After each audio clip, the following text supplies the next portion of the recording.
অবিশ্বাসীরা বলে, কোরআন তার নিকট একেবারে অবতীর্ণ হলো না কেন?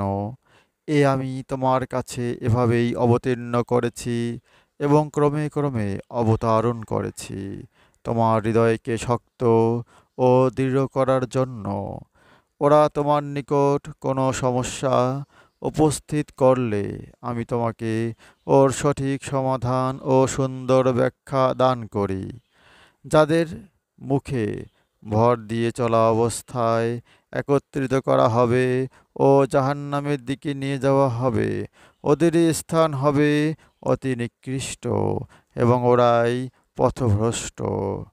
আমি অবশ্যই মুসাকে গ্রন্থ দিয়েছিলাম এবং তার ভ্রাতা হারুনকে করেছিলাম তার সাহায্যকারী এবং বলেছিলাম, তোমরা সে কওমের কাছে যাও যারা আমার আয়াতকে প্রত্যাখ্যান করেছে।